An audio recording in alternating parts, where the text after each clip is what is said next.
Senator Whitehouse. Thank you, Chairman Blumenthal. I want to offer a little background to the battle that we're having over the national effort by the Republican Party to suppress and diminish Democratic and minority voting. And that is some of the peculiar behavior that is around it. We have seen, for instance, the Heritage Action video, a donor video in which the Heritage Action fundraiser was telling the donors behind the effort how successful the effort had been to get voter suppression language adopted by Republican state legislatures. They didn't even know it was us, she said. We worked through, quote, sentinels to get our bills passed in these states. Clearly there is dark money mischief afoot behind all of this. And I want to flag a group that I've looked at pretty steadily, which is a group called the Judicial Crisis Network.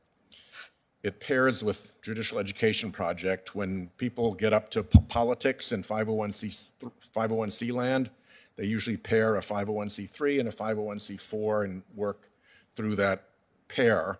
Judicial Crisis Network was the group that spent the money against Garland when he was Obama's nominee, and then for Gorsuch, for Kavanaugh, for Barrett. The scheme to capture the Supreme Court for Republican donors funded that with checks as big as $17 million. I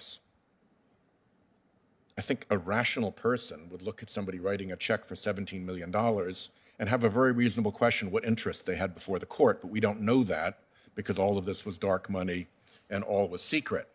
And some of the behavior around this has been pretty mysterious, and I'll just give a quick overview here. We started with this pairing of the Judicial Crisis Network and the Judicial Education Project, both funded by a dark money funding group called Wellspring. And as they went forward, we found out that they were paired physically as well, and their address was actually the same address as the Federalist Society, through which the court capture turnstile was being run. In fact, they're down the hall from each other. A little bit more on that later. And then at the end of 19, some peculiar corporate permutations were done, which is that the Judicial Crisis Network renamed itself as the Concord Fund, and the Judicial Education Project renamed itself as the 85 Fund, and then they both set up fictitious names for themselves, with Concord Fund reviving Judicial Crisis Network as one fictitious name, but also going on to Honest Elections Project Action, which is their voter suppression effort.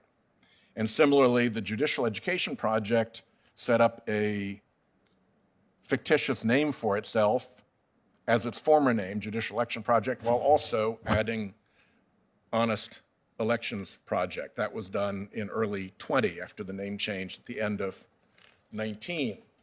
And here's the rule under Virginia corporate law setting up this fictitious name process that they went through. And this is the guy, Leonard Leo, who the Washington Post disclosed as being in the middle of what was then described as a $250 million web of court capture operations, and which a hearing in my courts committee showed to be a $400 million now operation, as more of the information has been revealed. And at the end of the day, once it was clear that Trump wasn't going to win the election, that he was a loser in the making, and after the Washington Post expose kind of blew up Leonard Leo's role in the court capture scheme, he jumped from the Federalist Society down the hall and became the person running the Honest Elections Project.